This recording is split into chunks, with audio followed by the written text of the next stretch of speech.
Good afternoon. Good afternoon. Omnipotent force called the Divine Mother. How did all those aspects arise? Who first thought them up? Were they revealed?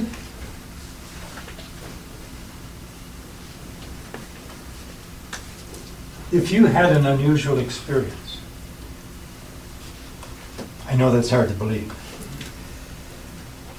but some night you're walking out under the stars. It's winter. And suddenly, very soft snowflakes start to come down. But no breeze. They're just floating. And they land on you, and they won't even melt for a while. And you look up, moonless sky, all stars, and the snow. No traffic. You'd be uplifted. How do you describe that? I mean, what you're feeling. You can say there's snow, but that misses the point. That's only half the formula here. The second half is what's stirring in you. So you run home and you try to write a poem about it. And you suddenly begin to capture some of the feeling as best you can down on your laptop. And you begin to realize, who causes this? Why does it happen? It only lasts a short time, but it's beautiful. And you know it'll occur again and again. So what's wrong with change? Would you agree? The movement of the snowflakes is change. Your feelings before, after, during, and after is change. But it's all enjoyable. Change is essential to life. Essential. Now, from the Greeks, they appreciated it a little differently than the East did. They saw two major kinds of changes going on in the world. They were obvious, evident. You take an acorn, you plant it in your backyard, you water it, the sunlight, and suddenly it begins to sprout. It changed from a seed to a sprout. What would have happened if it didn't change? It wouldn't have reached its potential. Change is essential to life. It keeps growing. The years go on. It's a blue spruce. No. Let's say it's a, since it's an acorn, what is it then? Oak. Thank you. You're alert. Do you know that oak tree has to grow to 50 years before it can produce another? Change is important. It's part of our life. Where would you be if you're only 3 years old? You didn't change. Oh my God. So, now, the tree loses a leaf. Okay, grows a new one. But it doesn't lose its treeness. See the distinction? So the Greeks saw what they called accidental change, translated into English. And then we had substantial change, where the reality became something entirely different due to the change. You have accidental changes when you get a suntan. Huh? At least some of you do. But it doesn't change you as a human being. It's called an accidental change. You go to sleep at night. You're no longer awake. Accidental change. But you're still a human being when you wake up the next morning, hopefully. So something that would go through a terrific metamorphosis would be a substantial change. And my favorite example all the time is the caterpillar. Who would ever suspect? Who? Come on. I don't care if you're a wise man. Even this would be a struggle for Saraswati. Take the caterpillar, builds the cocoon, and what happens when it comes out? Incredible! That is substantial change. You get the point? And that's essential to life.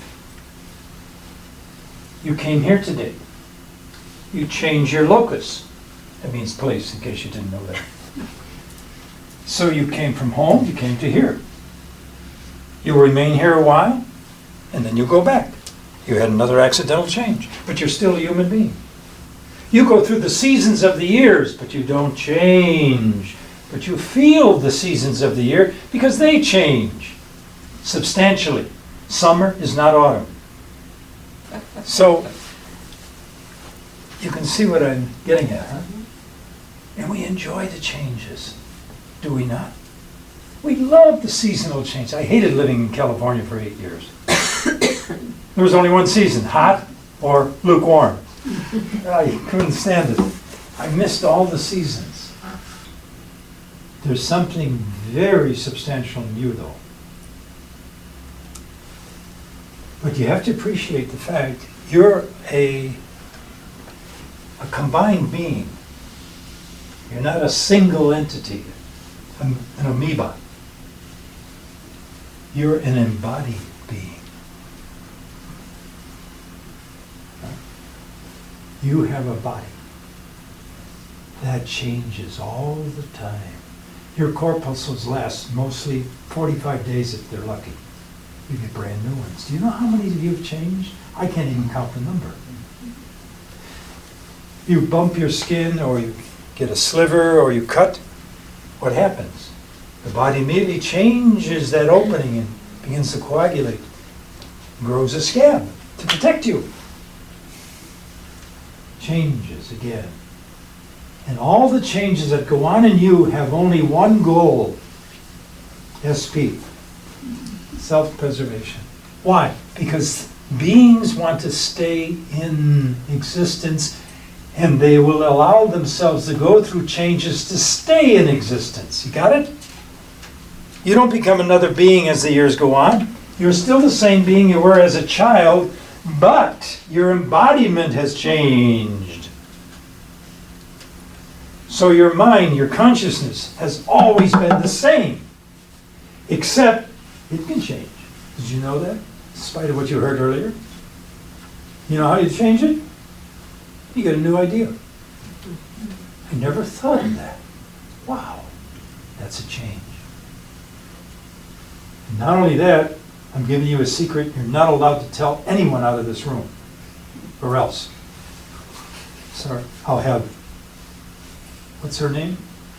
The one everybody's afraid of, the goddess? Kali. I'll have Kali come. And here's the secret. You are already participating in enlightenment. Now, challenge me all you want. I'll let me explain. I'm from Missouri. I want to be grounded.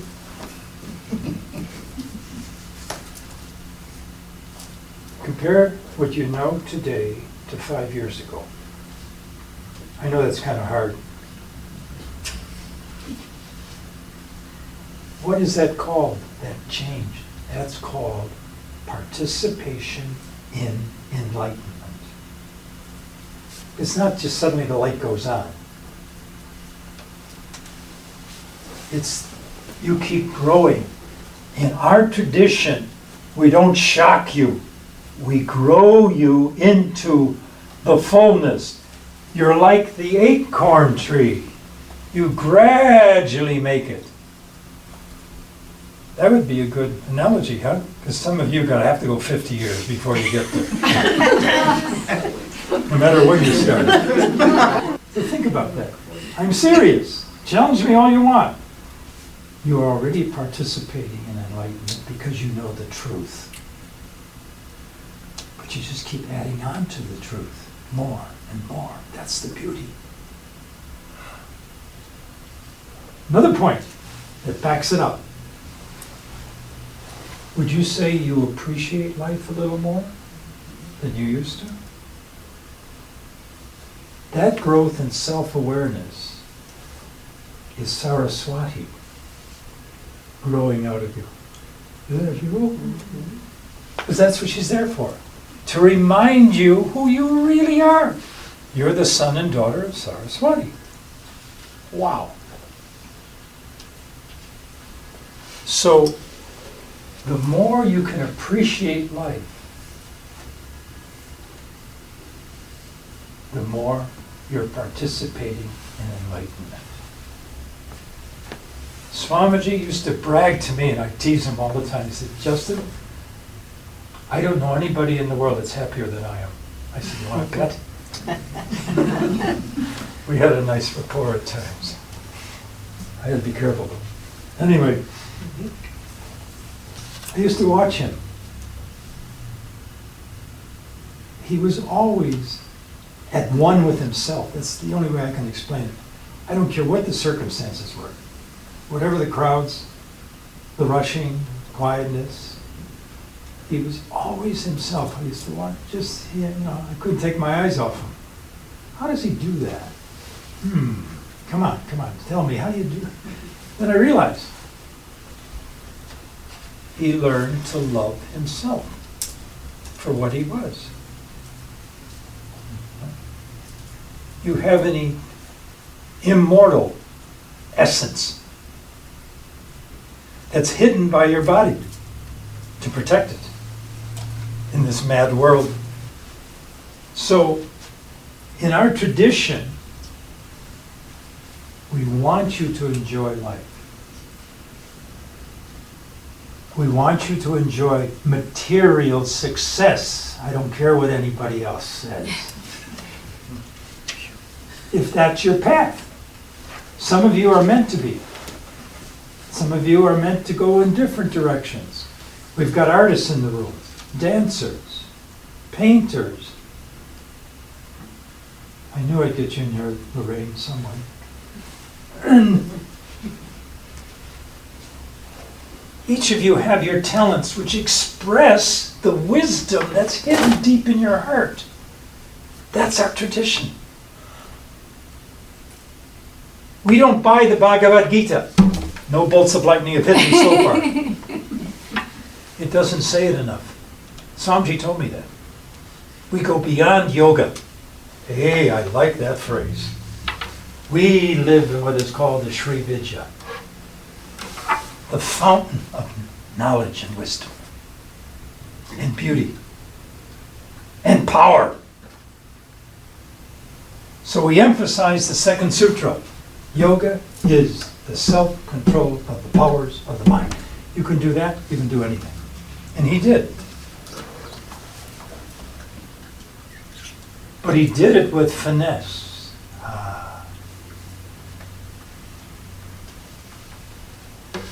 I used to watch him.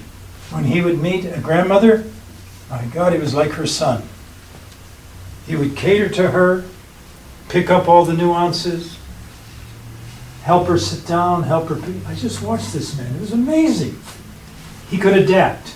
When we were in New York once, he got as crazy as the Manhattan people. I was amazed at it. It almost shocked me. Then he left and he said, just be with the world at the times, but be yourself. Okay. So, we go through suffering, don't we? Okay. Gotta learn the hard way. Big deal. And gradually learn even to relativize that. That'll take a while, but it can be. And all the while you're experiencing life, life is revealing you to yourself. I'm speaking now to all the women who've had children. What a transition, huh? How did that open you up and make you understand your femininity? Even you fathers, it would take you a lot longer. But you began to grasp a little bit about what it means to be a father. The women just laugh at their sleeves about you, but they're dragging you along, But anyway, that's the whole point.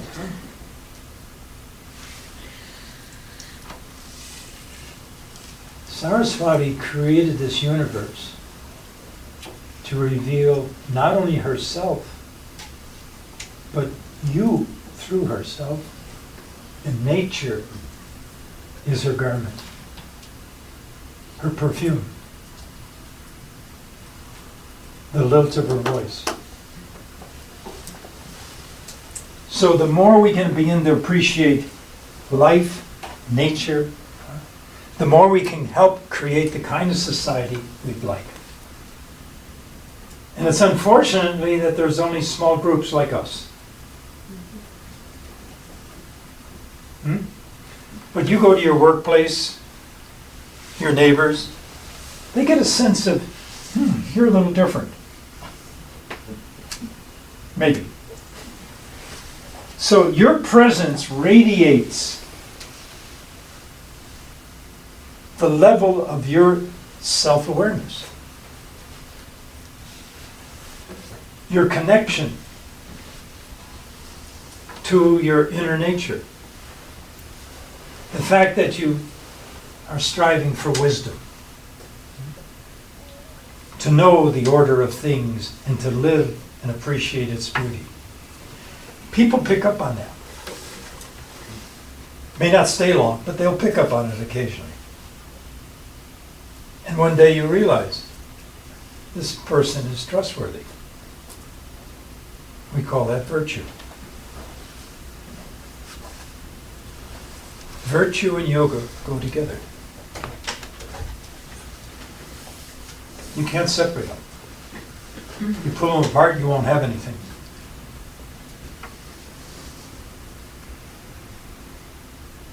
So,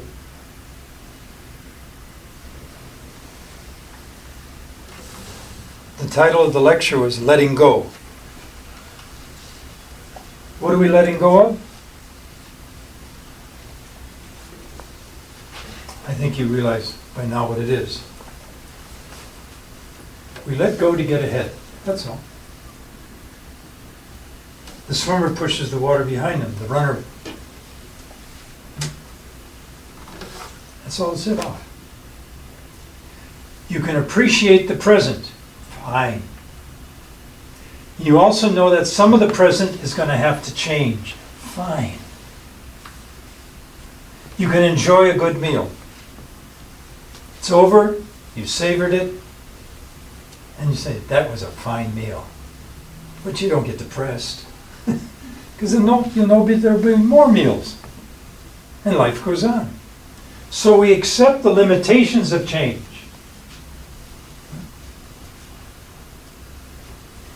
And when you understand the meaning of life and the necessariness of change, you stay very attached to that concept.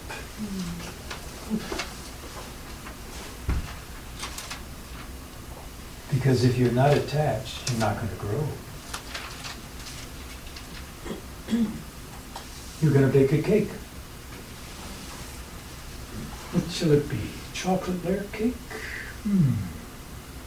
I like that idea. We're attached. Now you got to get the ingredients. So you reach for the batter. You got to get attached. And then you put it down. And you begin to preheat the onion. You had to turn it on, and you had to get attached again. And your muscles are attached. Try to move your bones without a ligament. That's attached permanently. You get my point? Attachment is essential to life. So why do they always beat it up, that poor word? They missed the translation. It's not the attachment that gets you into trouble. It's the groveling. It's the coveting. That's what gets you in. Because that's the imbalance. That's expecting more than you should understand about the reality. Coercing it, forcing it, that's attachment. So, in our tradition, yoga is a tool. Don't ever forget that. Yoga is a tool for us in the Sri Vidya tradition. All the other philosophies, Vedanta, Sankhya, Mimamsa, all of them, they're all tools that we use if it's appropriate, because that's the only time you use a tool, right? So you use the proper tool at the proper time for the proper amount and let it go and move on. That's what our tradition's all about. To make it as simple as I can, learning to be a human being and expressing that creatively. If your interests are in crocheting, be the best crocheter you can. If your interests are be a 400-meter hurdler, go for the Olympics. If you love children, you've got 6 kids, wonderful. You raise them up the way you want to. Pick what you want and go to the zenith.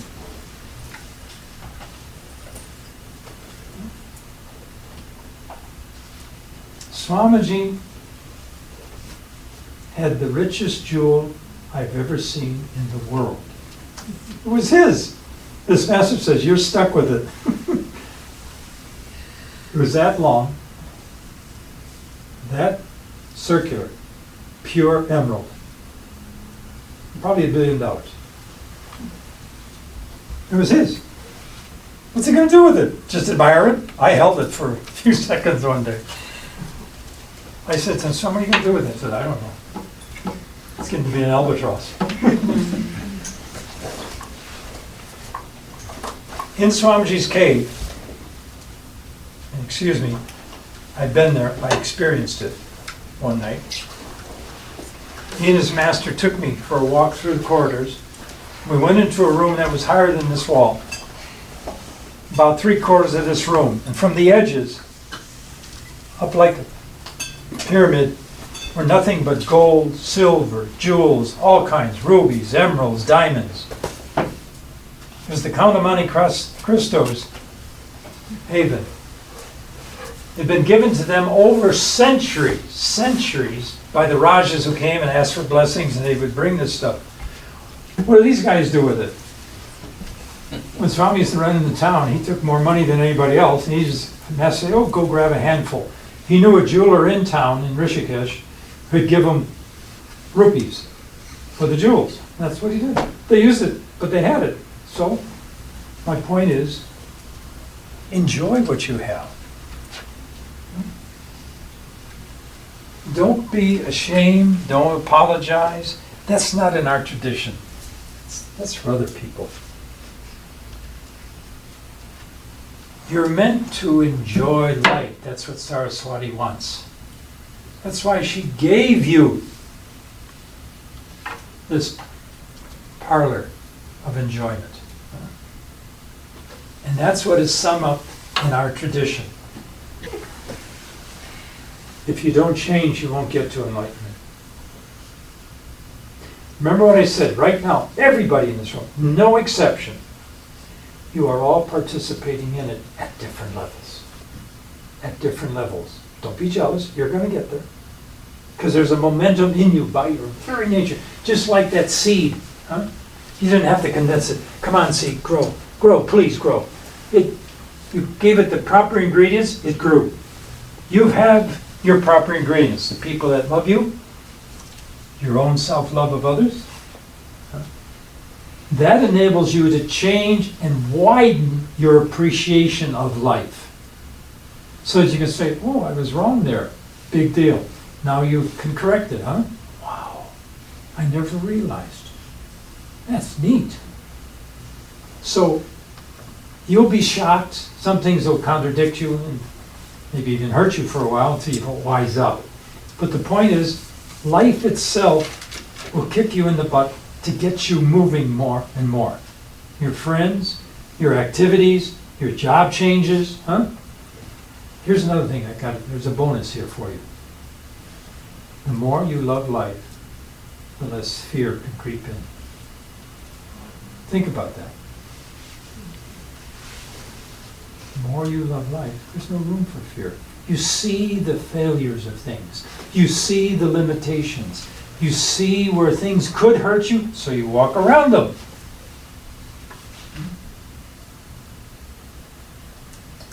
If you notice there's a big protest in I-94, you don't go driving down I-94. Use your common sense. That's another principle of our tradition. We always stay grounded. We're from Missouri all the time. You can preach all you want, we prefer proof. People get so esoteric, they think, oh boy, enlightenment and all that. It's a concept, empty concept too. They'll read something in the Bhagavad Gita or the Vedanta scriptures and, whoa, stay right here. This is where it's at. This is what's alive. This is what's real. Now that's good. That can inspire you. But remember that. It's only meant for an inspiration. It doesn't necessarily mean that's the way it is unless you can prove it that way. And that's the whole point. Swami used to just scold me constantly. He said, never, take anything on faith. Go home and prove it to yourself, just. Hey, I admired the man then. I said, I like this guy. Or as Al Capone would say, he's a real man.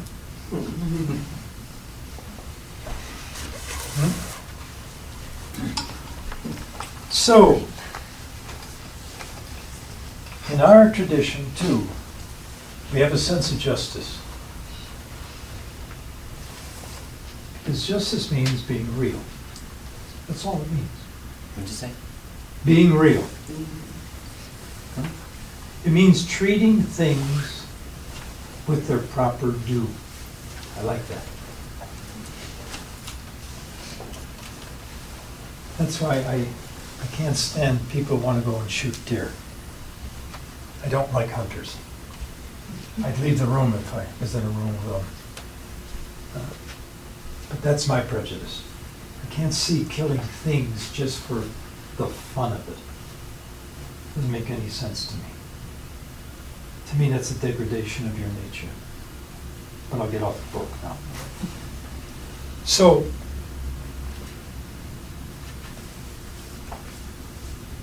when you're just, it also means underneath it, you love that object. Because love and justice walk together. You don't read this too much.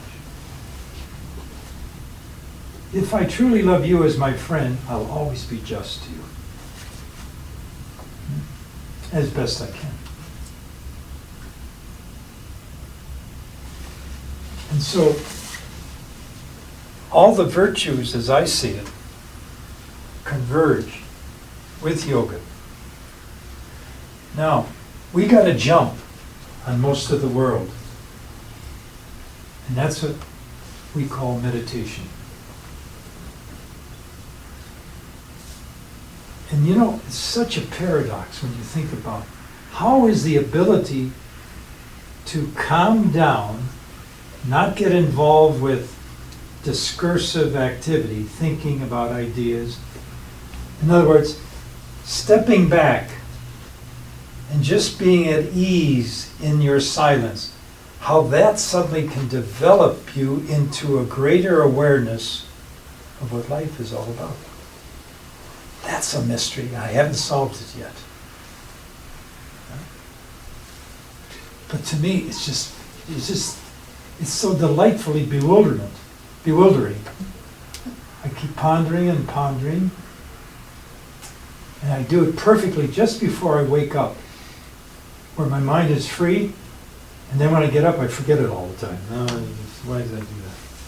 But the point is, think about it. you calm down. Look what happens biologically. Almost a miracle takes place. Your body starts to heal, right? Endorphins kick in. The old neuropeptides come flying in. Huh? You got high blood pressure? It begins to drop a little bit. Really? You got a heart arrhythmia? It begins to steady itself. I'm serious. Look at that. Just from the act of quieting down and not being bothered by thoughts or chasing your desires. No, just let them be. You're not dismissing them. You're just saying, hold on, I'll be right back. But right now, I've got to do something else. For your sake. That's another point, remember that. Because when you can bring forth that quietness inside, and that was the secret to Swamiji's being himself, then you even see things clearer because you're not adding anything. There's no agendas that are kicking in to deflect it to one side or the other. No, you're seeing things clearly. And you get a chance to revise your thinking. Oh, maybe I should do it, or at least not so early. Now that I think about it, yeah. Where'd that come from? Inside you again. Saraswati's whispering through your meditation, but you can't hear her. She sends her rhythms. Huh? Ooh. And that rhythm quiets you down so that you can appreciate what she wants to give you. Now here's another point that we learn in our tradition. Nature wants you to enjoy her bounty. Nature is your mother. And what does a mother want to do? She'll share everything with you. And that's her delight. So if we take care of the forest and the waters, if we appreciate the bountiness, it'll all come back to us. That's what our tradition teaches. You won't hear that in books. It's only in the Sri Vidya tradition, which is the golden path. Raj is the royal path. We're the golden path, which we absorb the royal path. But you know it's leading to something even more. Ooh, really? Yes.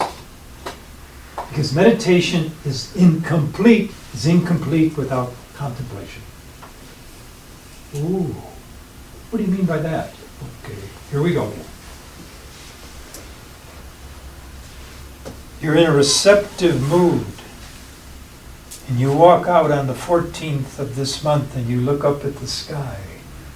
You're going to see the largest moon since 1948. In other words, meditation makes you receptive to the wisdom and the beauty of reality. They join. That's the perfect union.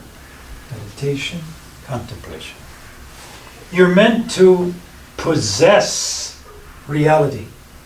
And the deepest form of possession is contemplation. Even Aristotle said that. So did Thomas Aquinas. Yeah, that's a strange one when you think about it. If you had a gold mine in your backyard but you didn't know about it, you didn't have it. Because you didn't know about it. So knowledge is the completion of the meditation in which we possess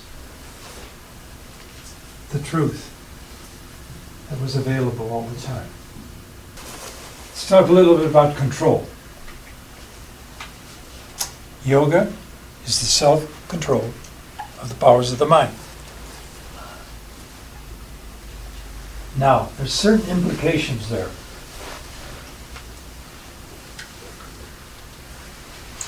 What takes a tremendous reach when you're a beginner, like you are, is to recognize the possibility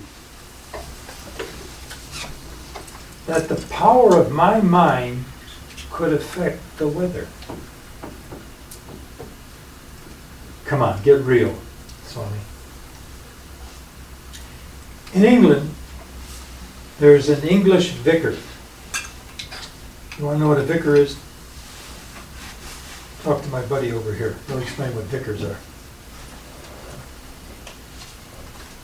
He has a garden, a very small garden, about half the size of this room in his backyard. And he meditates. I don't know what style, but basically it's comparable to ours. Goes inside, quiets down. And over the years, he learned something. The power of intent. And when he goes out and say that it's been kind of a bleak series of days, there wasn't much sunshine, the ground is getting dry, he would stand on the edge of his lawn, look up, it would rain directly on his garden. Nowhere else. In that little square garden, he could control water over his garden. How about that? You have that power. In other words, your powers are not simply to express and create something beautiful and attractive and fulfilling, but your power is meant to touch nature because she wants to share with you her power. And they come together, and that's called yoga. But you're on top. So that one day, you, if you want, could control the weather in your area.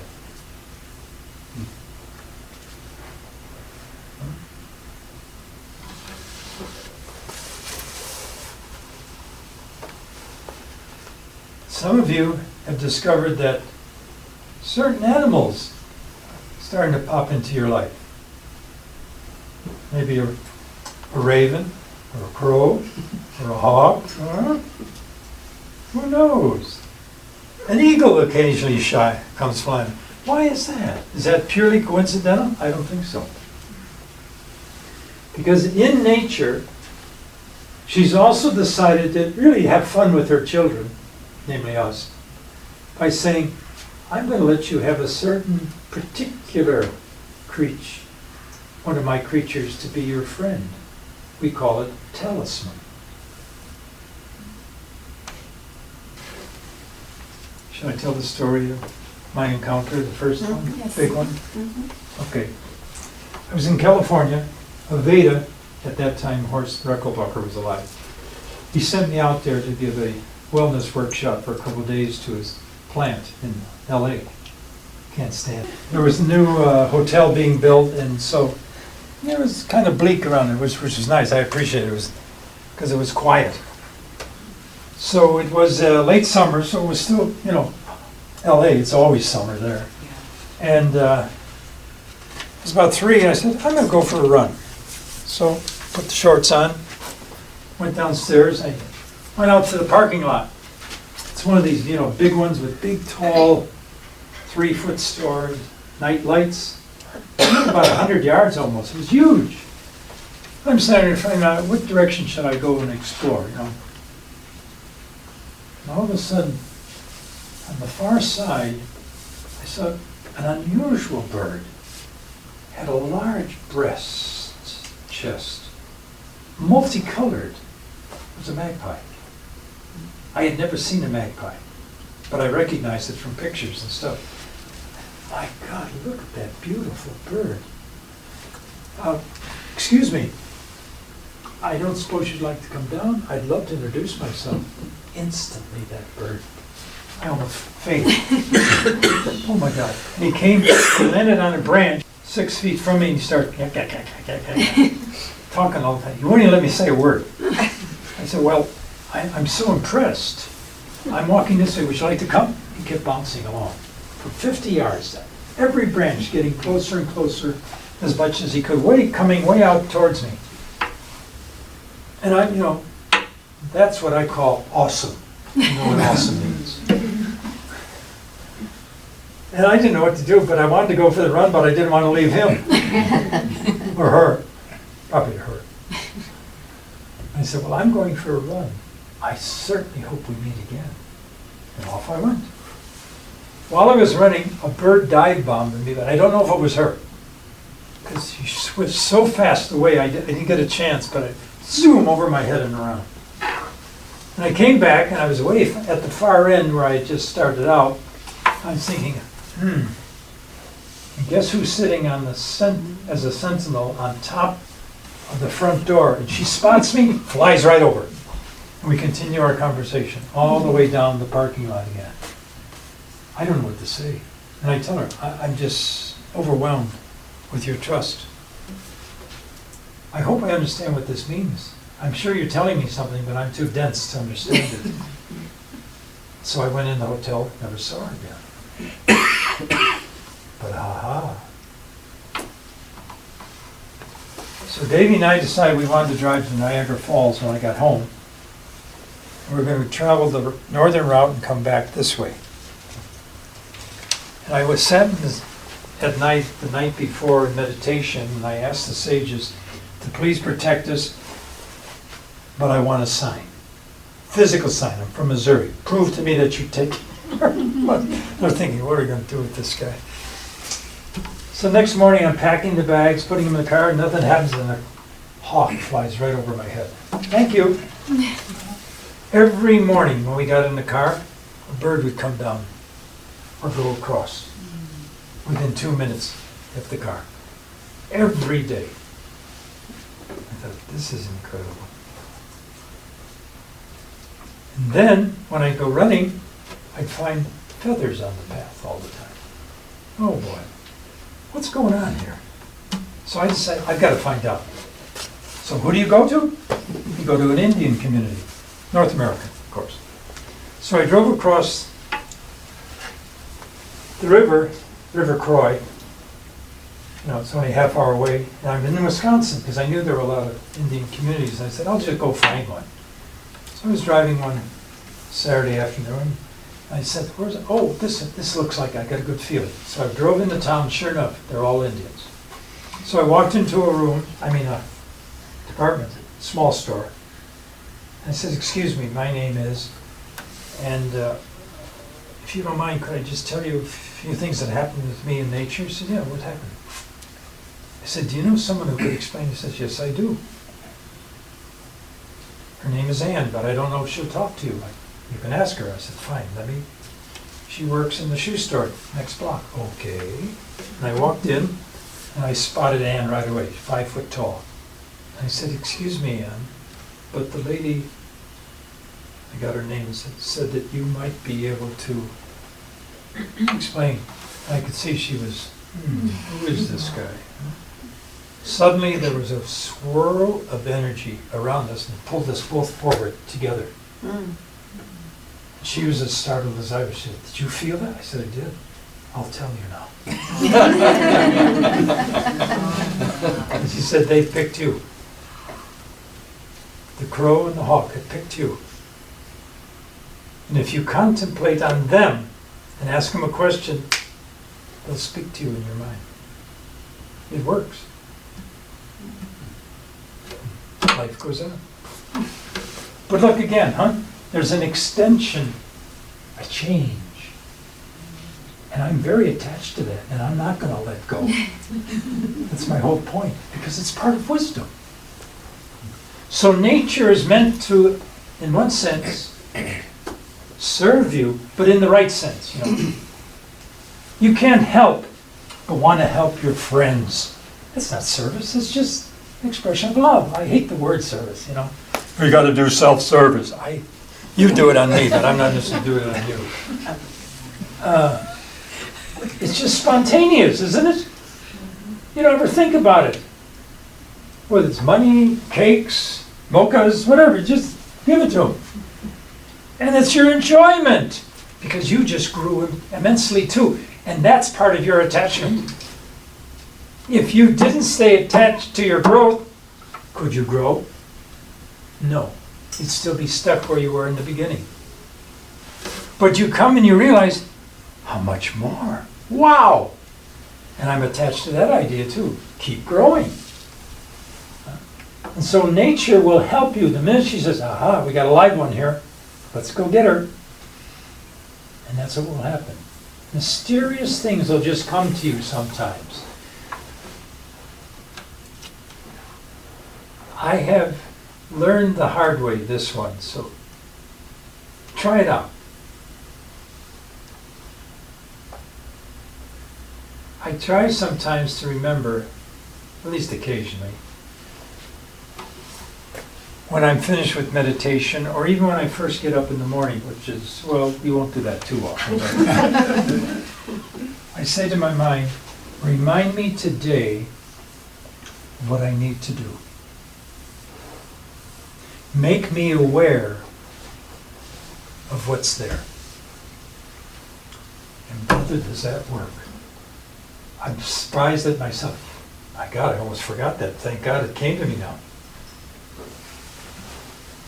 That's what happened with the airplane too, with you. Just flew in one day. Oh, excuse the pun.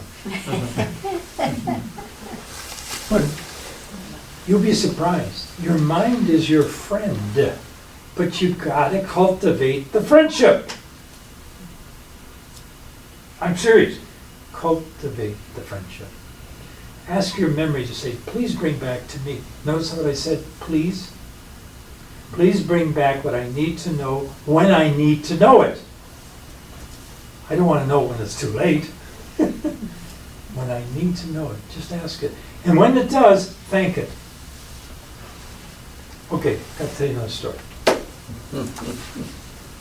One of the most remarkable men I have ever met, who was my science mentor, was a fellow by the name of Otto Schmidt. Does anybody remember that name?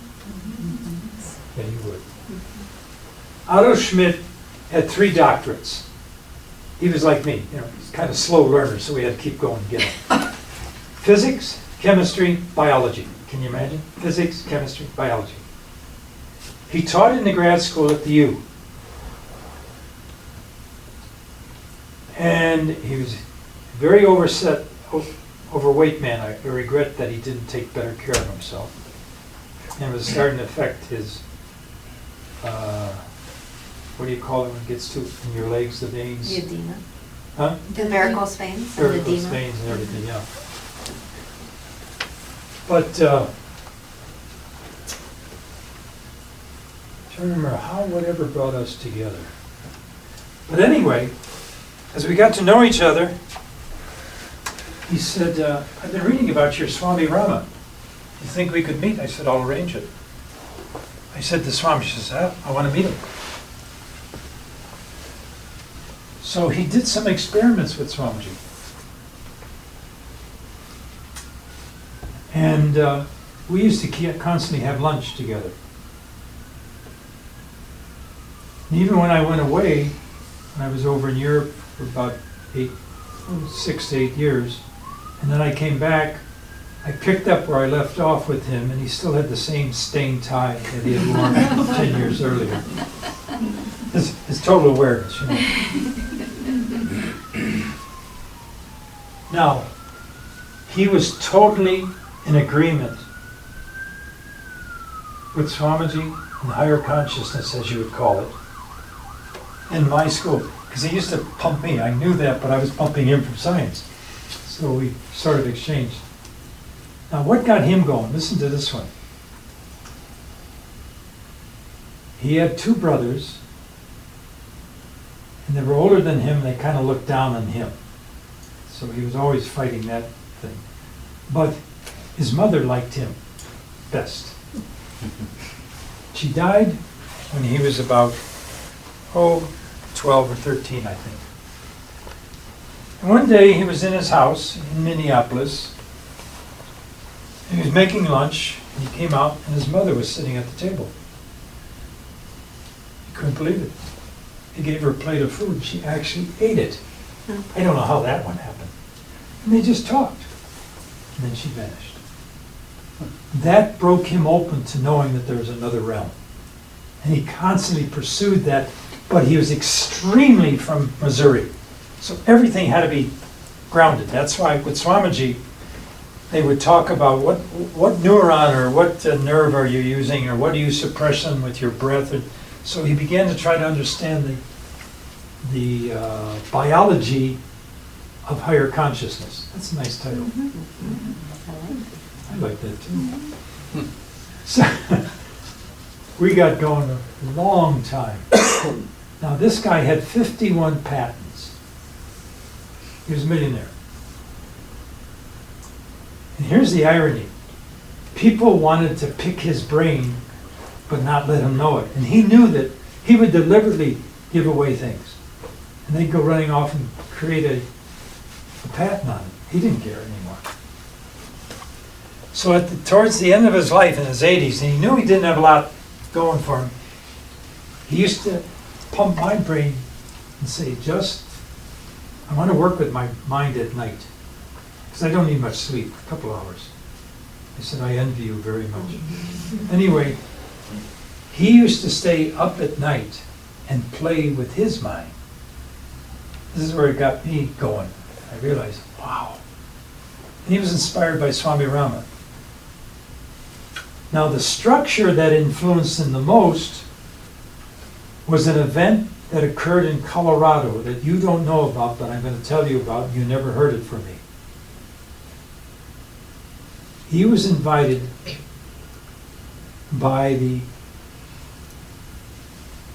head of military security that overarches Navy, Air Force, Army, ROTC, to come to a conference, deliver a paper on your research, and you tell nobody about it. They flew him out to Colorado on a private flight. He got into a car, a black car of course, and he drove into a mountain which closed. It's in Colorado. This is where the president goes in case there's a nuclear explosion. Got it? So he was there, and he was all ears, of course. He was watching, oh boy. And here's where he discovered something about the military, which he passed it all on to me. He said, in order to become a general, Congress has to pass it. Did you know that? No, most people didn't know that. So say you're a full colonel, and they think you're ready to be promoted. You have to go to general school for 6 months. Because what you have to understand thoroughly is the limit of rank all the way down. In other words, you don't give an order to a sergeant that a lieutenant should do. You don't give an order to a captain that a corporal should do. And you have to take a test on all that so you don't offend the ranks and keep the striations clear. Got it? And he thought to himself, my mind's like that. This is his intuition. So he, at night, would go and talk to his generals, his colonels, the sergeants, and he'd say, Master Sergeant Murphy, he liked the Irish, I want you to figure out this chemistry problem that's been bugging me, okay? And you only have 1 week. He always told me timestamp it, otherwise they'll go forever. But he had to be careful that he didn't give the wrong problem to the wrong rank, otherwise they'd get mad. He had to go and apologize then. So, can you imagine this? And he said within a week, the answer flew into his mind. So that's why I'm saying to you now, begin at the ground level, which is solid, which is genuine. You don't have to apologize it. It's simple, but it's accurate. Start being friends with your mind. Okay? You are a wonder, people. You just don't know it. I'm serious. Some of you are waking up a little bit. And then you fall back asleep again. Keep stirring yourself gently, but consistently. I don't want to meditate. Okay, don't. I'm serious. Don't. Wait till you're in the mood. All right. Now, ask your mind, could you put me in the mood a little more often? Be gentle. Cultivate, huh? Bring it along. How do you think you can get close to the birds? You gotta be gentle, and you gotta wait. You should see the squirrels over St. Cat, right? They come running up to me. They're 2 feet from me now, and they'll take my suckers. I'm known as the Lollipop Commander. They've inducted me into their tribe. I now have to provide him with lollipops throughout. And the girls look at, who is that guy? But I'm serious. Be gentle. Try to be consistent. If you're not, keep coming back. Watch what happens with your mind. I'm serious. On anything. You got a problem. Let's say you meet somebody you're not sure, is this person really trustworthy? Ask your mind to tip you off. And you just be alert, you will be, and you just keep growing. When you went in to see Swami Rama, oh God, he x-rayed you. Hang on for this one. He could see through your flesh and see all your internal organs and how they're working. Because of their energy formation, they all had colors.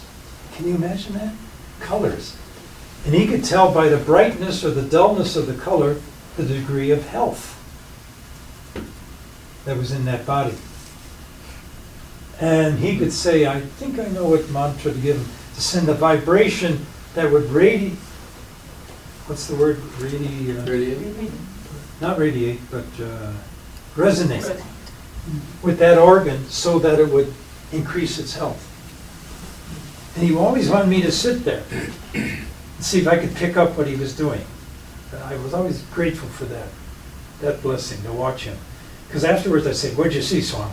I said, well, his left kidney was a little defunct. I had to help. Okay.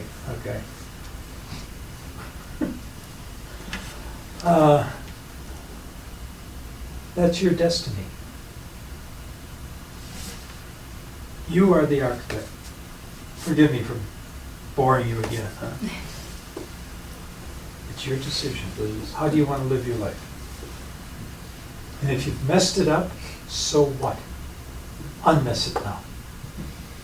We all make mistakes. Hey, you won't learn without mistakes. No way. Swamiji made more mistakes. And Swami, his master used to go, oh my God, my son again. And he learned. So, what the sages want you to do is just try. They'll give you a boost occasionally. In your case, I've asked them to give them a lot of boost. Our tradition now, it's natural. It evolves. You have to participate. Nature will help you. The sages are always boosting you, huh? The more you can get in touch with yourself quietly, the more you'll know what's going on. And some of you actually will learn to go faster with contemplation than meditation. Last point. I know that. Swamiji told me I have a twofold path. Meditation and contemplation. So I can cheat. I can stop meditating sometimes and go and contemplate. No. The point is, they go together. And sometimes you'll be inclined. That doesn't matter, huh? But pull them together. Learn to appreciate beauty. Natural beauty, of course. Huh? Be gentle with your body. But be consistent. As you get older, you need movement. Movement. Stretching. Agnisara. I'll throw you out of the institute if you don't do Agnisara. All of you. That's very important. Swamiji told me, he said, Agnisara keeps me alive in this body because my spirit wants to just take off. Can you imagine? Wants to pull out of his body because he wants to go expand everything. I said, I want to do that while I'm in the body. Otherwise, I'm not going. And so, be gentle. Get enough rest. As far as helping others, it'll be spontaneous with you. You don't have to work at it. Never mind the rules. Go with what you feel when you're with someone. And if you don't get thanks, so what? You're still growing. That's not important. Remember, grade, you can't help it. You have to grade people. Some people you can trust more, so Don't be stupid and think you gotta trust it because you don't suspect, or because you do suspect this one. Be careful. So like he used to say, always be discreet. Choose your deep friends wisely, because you're on the path of wisdom. Sophia will guide you. That's another name for Saraswati. You know, that's the Greek Saraswati.